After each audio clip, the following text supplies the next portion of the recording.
everyone and welcome back to my channel. My name is Chloe. If you're new here, I make videos about books and reading and stuff that I enjoy.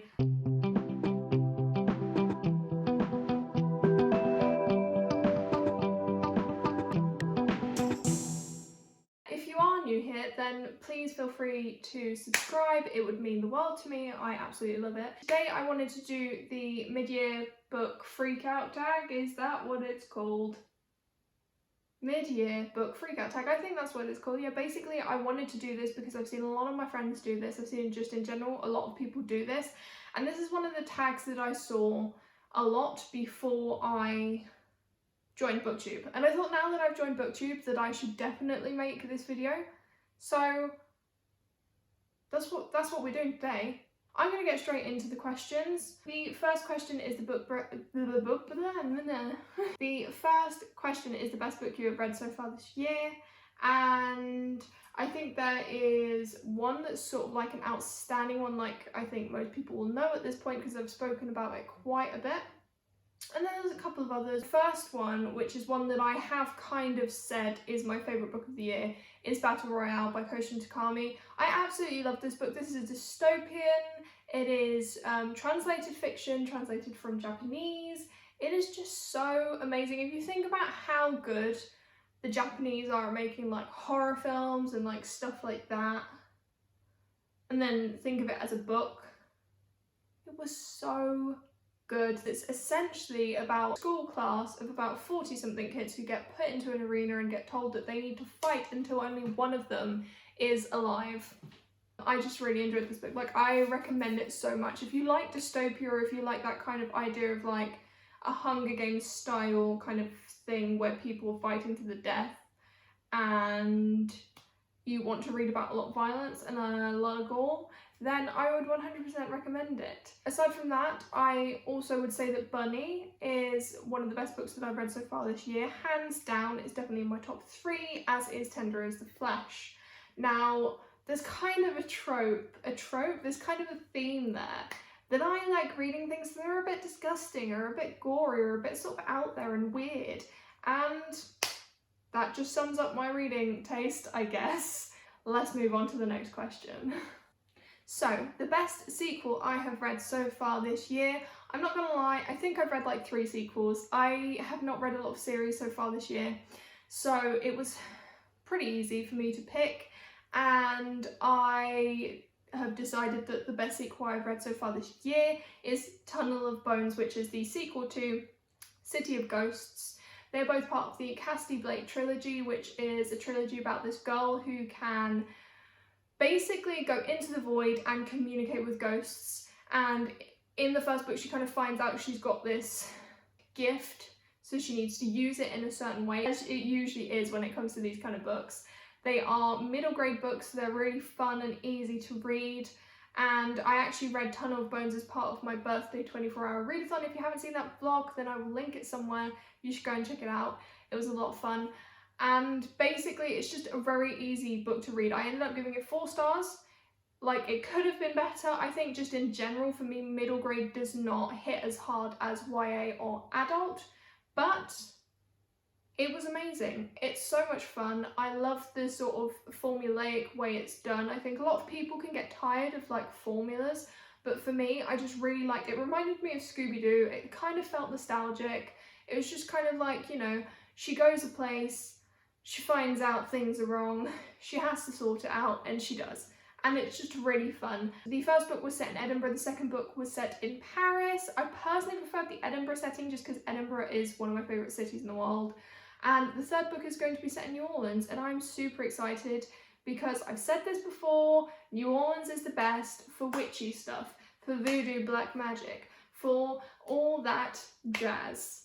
Quite literally, the Axeman of New Orleans. If you haven't heard about him, you should go and check him out, because you should go and check him out, as if he's still alive. He was basically a serial killer that like forced people to play jazz music, and he said, if you don't play jazz music, I will axe you. Literally. I'm going to move on to the next question. The next question was pretty easy for me because it was a new release that you have yet to read. I've got a book club, well, I haven't got it, I'm part of a book club. It's a bi-monthly book club. I will leave the link to like the announcement video down below. I think it's our November pick, and it is one that came out, I think, this month, and it is One Last Stop by Casey McQuiston. I've never read anything by this author. They have written another book which is super popular, which you've probably heard of, and it's called Red, White and Royal Blue. And I said that really weird. One Last Stop for me sounds more interesting just because Red, White and Royal Blue has a lot more sort of politics and stuff like that, and that's just not my thing. But also One Last Stop is sapphic, so, you know. It's, I believe, set in New York. It's got like a dual timeline, I think. It's like set in the 80s and then set in modern day, I'm pretty sure.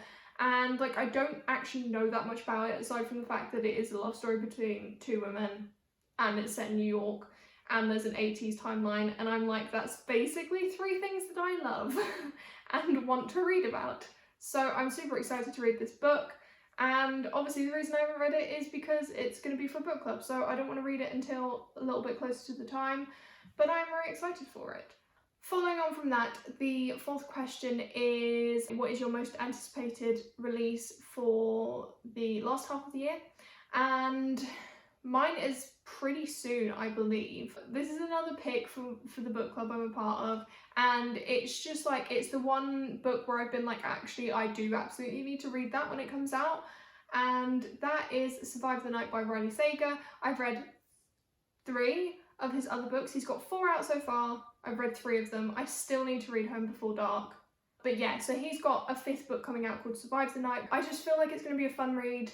I've found all of his books that I've read so far just to be like really fun. They usually remind me of kind of like a campy slasher film, which slashers are my favourite film genre ever. So I just love it, and I'm so excited for this one, and I'm so happy that it's part of the book club because I'm going to be able to discuss it with all my friends and it's going to be fun. The next question was the biggest disappointment of the year so far. And I was just not sure about this. I am very picky with what books that I read because I don't really have access to English books in my library, so therefore I have to buy books, and if I'm spending money on books, I want to read ones that I think I'm gonna like, or I know I'm gonna like, you know? So there's very few that I'm disappointed in. I wouldn't even say that I'm disappointed in this book. It was just more a case of it had a lot more potential, and I think because of the topic, personally I would have liked it to be just tweaked a little bit, and that is The Underground Railroad by Colson Whitehead. This book is basically the author's interpretation of what the Underground Railroad means. It's basically like a term to explain how slaves were sort of moved from plantations underground and moved like to other more liberal places in the US, and he, I think, growing up sort of thought that it was literally a railroad, like it was actually a train underground, and it wasn't. But like he basically built on that, and sort of this story is about a slave that is trying to escape the plantation. And the reason that I wouldn't say disappointed in this book, but I just think it could have been a lot better, was I just didn't feel a connection to the characters. Like, in general, I know obviously good people, I want them to succeed, but that wasn't coming from a personal place. I wasn't like, I really like this character, like I want her to survive. It was more a case of, she's a good person, so I want her to survive. Question number 6 is the biggest surprise this year. Once again, in terms of like books surprisingly like being better than I thought they were, there's not really any. But the actual plot or like actual surprises in the book, I would have to say I'm thinking of Ending Things by Ian Reid. This book just had the biggest plot twist. I knew there was a big thing coming. I knew like the ending was going to leave my jaw on the floor, and I was trying to figure out what it was. I usually don't do that, but just for this one I was trying to figure out what it was, and I sort of had ideas of roughly what it could be, and it just was not that. Like, it was closer than expected, but it just wasn't what I thought. And it's amazing. I've heard the film is crap. Don't watch the film, read the book. It's really short as well. You get through it really quickly. I read this like, I think is the first book of the year because I got it for Christmas and I was just so excited. Question 7, favourite new author of the year.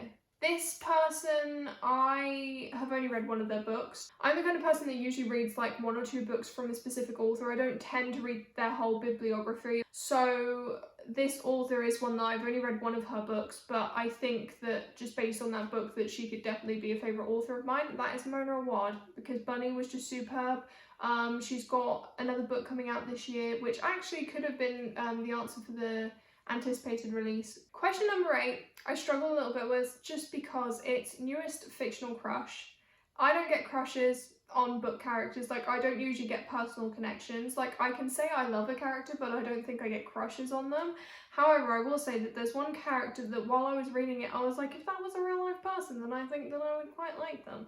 And that is the sort of, I guess, love interest of the main character in There's Someone Inside Your House, and his name is Ollie, and I don't know what it was about the character. I think it was just because he has that kind of misunderstood, like, angsty teenage demeanour. People think that he's like a lot meaner than he is, and that like he just doesn't want to hang out with people, and then like deep down he's just a softie, which like I love those kind of characters. I love the sort of edgy look. And I don't know, I just thought it was cool. Another character that could definitely be the answer to this is one from a book that I've literally just finished, and that is Elle from A Deadly Education. She is so witty, she's so fun, she's just amazing. But also, I think if you could like have a crush on an actual relationship, her relationship with this other person, Orion, they're kind of like boyfriend girlfriend, but they like don't know it themselves and they're confused and stuff like that, which a lot of people critique. They like, how can they not know that they're in a relationship? But it was like, I think there's a lot of reluctance from Elle's side, and then like he actually wants to be in a relationship with her and she's like, I don't want relationships with anyone. But like they just, when they're together, they're so like, they have such banter, mainly her slating him, which I just found hilarious, because like I would like to have that level of confidence when they're together. It was just so much fun to read. So, you know, those two. Not him individually, her individually definitely, but together they were great. Question number 9 is very similar. It's newest favourite character, and I've got three or four. Elle could definitely be newest favourite character. We're going to skip over that because obviously I've just spoken about her. But also Jacob, who is in the Cassie Blake trilogy. He is Cassie's best friend. He's a ghost. He's just the sweetest soul.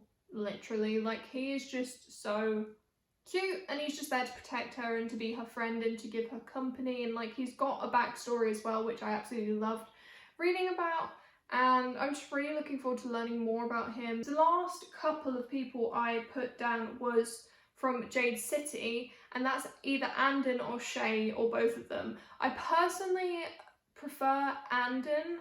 I don't know why, there's just something about him that I just really liked his arc and like the way he was as a person. I feel like he's really intuitive and like he knows what's best for himself, and he's got like a very tragic backstory, but he kind of uses that to his advantage and sort of understanding what he should do with his life. And he's very independent, and he sort of towards the end of the book sort of takes the reins for himself and says like, I'm not just gonna do what you tell me to do, motherfuckers, I'm gonna do what I want. And Shay is also just a kick-ass, amazing main character. Well, she's not quite main character, like one of the main characters. She's just amazing. She is just one of those really cool female protagonists that we all love to read about. And she just, once again, she's very independent. She just likes to do things that she wants. She reminds, like, she's similar to Anden, and that's why they have quite a good relationship, because she understands what he's going through because she's been through it herself. So those two together as well, great dynamic, but separately they're also great characters. Number 10 was a difficult question because it was a book that made you cry. Listen, I read A Little Life and I didn't cry. I cry a lot by myself for no reason, but I don't cry at books, which actually makes me sad. Like, I wish I could, because I feel like crying is just like really cathartic, and like combined with reading, I just feel like it would be great, but like I just don't do it.